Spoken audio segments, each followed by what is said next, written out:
Dans la Bible, nous rencontrons 10 lépreux qui ont été guéris par Jésus. Accablé de joie, un seul est revenu pour exprimer sa gratitude. Cet homme, rempli d'humilité et de reconnaissance, est tombé aux pieds de Jésus, glorifiant Dieu pour le miracle. Jésus a demandé « N'y en avait-il pas 10 de purifiés? Où sont les 9 autres ?»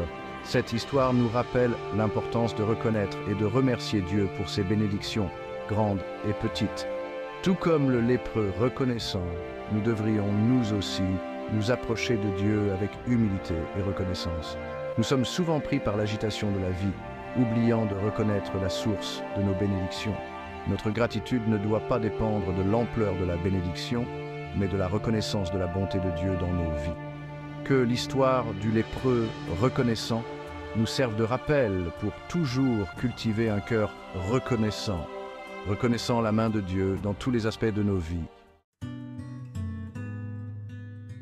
Pourquoi est-il si important de remercier Dieu?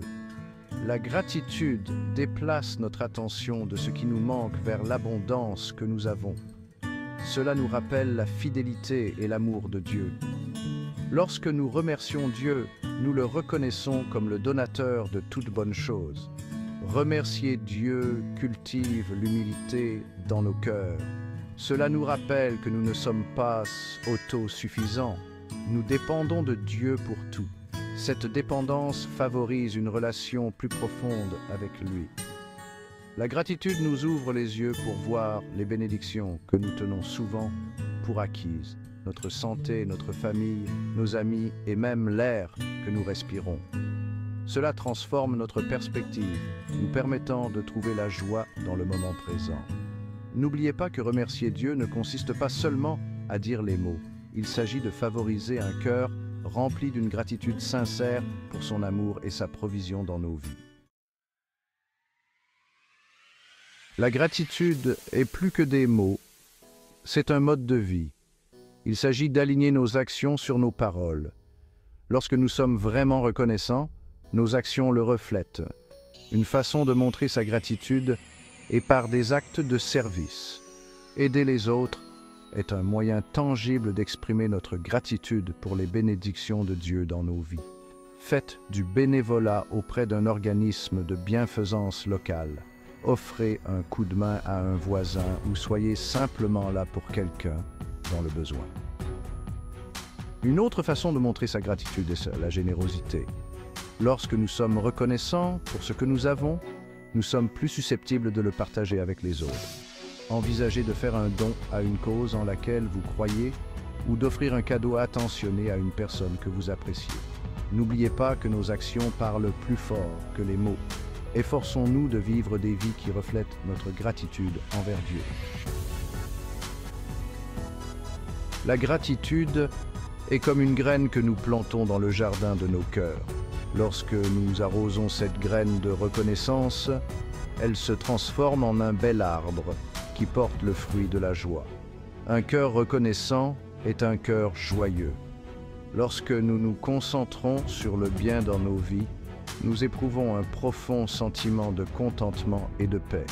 Nous commençons à voir le monde à travers une lentille d'espoir et d'optimisme. Lorsque nous sommes confrontés à des défis, la gratitude nous rappelle que Dieu est avec nous. Cela nous donne la force de persévérer, sachant qu'il ne nous quittera jamais, ni ne nous abandonnera. Cultivez un cœur de gratitude et regardez la joie s'épanouir dans votre vie.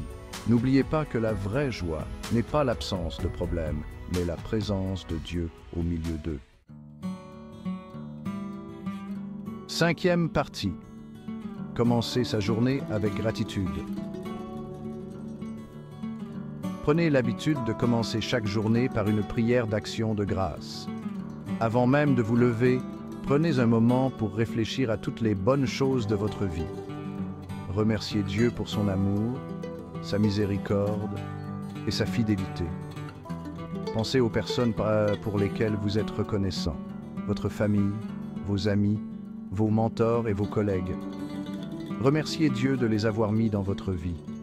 Demandez à Dieu de les bénir et de vous aider à être une source de bénédiction pour eux aussi. Tout au long de votre journée, recherchez des occasions d'exprimer votre gratitude.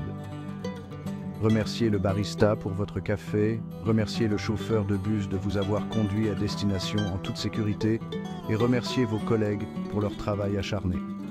N'oubliez pas que même les plus petites expressions de gratitude peuvent égayer la journée de quelqu'un et avoir un impact positif sur le monde qui vous entoure. Sixième partie, rendre grâce au milieu des épreuves. La vie n'est pas toujours facile. Nous sommes tous confrontés à des défis, des revers et des déceptions. Il est facile de se décourager et de perdre de vue la bonté de Dieu lorsque nous traversons des moments difficiles. Cependant, c'est précisément dans ces moments-là que la gratitude devient encore plus importante. Choisir de se concentrer sur le bien, même lorsque c'est difficile, peut changer notre perspective et nous aider à trouver l'espoir au milieu du désespoir. N'oubliez pas que Dieu est avec vous dans la tempête. Il ne vous a pas abandonné. Il utilise vos épreuves pour vous façonner, vous modeler et vous rapprocher de lui. Remerciez Dieu pour sa présence, sa force et son réconfort. Ayez confiance qu'il vous aidera à traverser cette épreuve. Septième partie. Cultiver un style de vie de gratitude. Cultiver un style de vie de gratitude est un voyage continu, pas une destination. Cela demande des efforts et une pratique intentionnelle, mais les récompenses en valent la peine.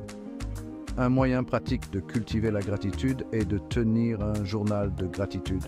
Chaque jour, notez 3 choses pour lesquelles vous êtes reconnaissant. Elles peuvent être grandes ou petites, simples ou profondes. Une autre façon de cultiver la gratitude est de pratiquer la pleine conscience. Portez attention au moment présent et appréciez la beauté qui vous entoure. Promenez-vous dans la nature, savourez un délicieux repas ou écoutez votre musique préférée avec intention. En intégrant ces pratiques à votre routine quotidienne, vous constaterez que la gratitude devient plus qu'un simple sentiment. Elle devient un mode de vie. Huitième partie, le pouvoir d'un cœur reconnaissant. Un cœur reconnaissant est un cœur puissant. Il a le pouvoir de transformer nos vies et celles de ceux qui nous entourent. Lorsque nous abordons la vie avec gratitude, nous nous ouvrons à plus de joie, de paix et de contentement. La gratitude a également le pouvoir de renforcer nos relations. Lorsque nous exprimons notre gratitude aux autres, nous reconnaissons leur valeur et leur importance dans nos vies. Cela favorise la connexion, l'appréciation et l'amour.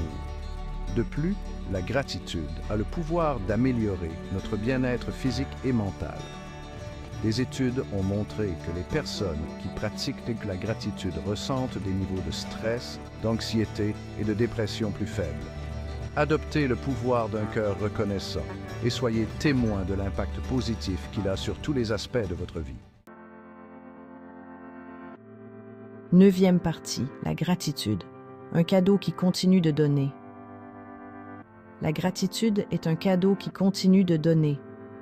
Plus nous la pratiquons, plus nous en ressentons les bienfaits. Et plus nous en ressentons les bienfaits, plus nous voulons la pratiquer. Lorsque nous vivons dans un état de gratitude, nous attirons plus de bénédictions dans nos vies. Notre attitude positive et notre joie de vivre deviennent un aimant pour les bonnes choses. La gratitude est contagieuse. Lorsque nous exprimons notre gratitude aux autres, nous les incitons à faire de même. Notre gratitude peut créer un effet d'entraînement positif qui se propage dans nos communautés et au-delà. N'oubliez pas que la gratitude ne consiste pas seulement à recevoir, mais aussi à redonner. Lorsque nous sommes reconnaissants pour ce que nous avons, nous sommes plus susceptibles d'utiliser nos bénédictions pour bénir les autres. Dixième partie, vivre une vie d'action de grâce. Vivre une vie d'action de grâce est un choix. C'est une décision consciente de se concentrer sur le bien, même lorsque la vie nous lance des balles courbes. Il s'agit de reconnaître que chaque respiration que nous prenons est un cadeau et que chaque instant est une occasion de faire l'expérience de la grâce de Dieu. Intégrez la gratitude à votre routine quotidienne. Intégrez-la à vos prières, à vos conversations et à vos actions. Laissez-la imprégner tous les aspects de votre vie. En cultivant un style de vie de gratitude, vous découvrirez que votre cœur débordera de joie, de paix et de contentement. Vous ferez l'expérience du pouvoir transformateur de la gratitude et découvrirez qu'une vie vécue dans l'action de grâce est une vie bien vécue. 11e partie. Votre voyage de gratitude commence aujourd'hui. Commencez votre voyage de gratitude dès aujourd'hui. Prenez un moment pour réfléchir à toutes les bonnes choses de votre vie. Écrivez une note de remerciement à une personne qui a fait une différence dans votre vie. Offrez votre temps à une cause en laquelle vous croyez. N'oubliez pas que la gratitude n'est pas un événement ponctuel, c'est une pratique qui dure toute la vie. Adoptez-la, cultivez-la et regardez-la transformer votre vie de l'intérieur. En parcourant ce chemin de gratitude, puissiez-vous faire l'expérience de la plénitude de l'amour, de la joie et de la paix de Dieu. Et que votre vie soit un témoignage du pouvoir transformateur d'un cœur reconnaissant.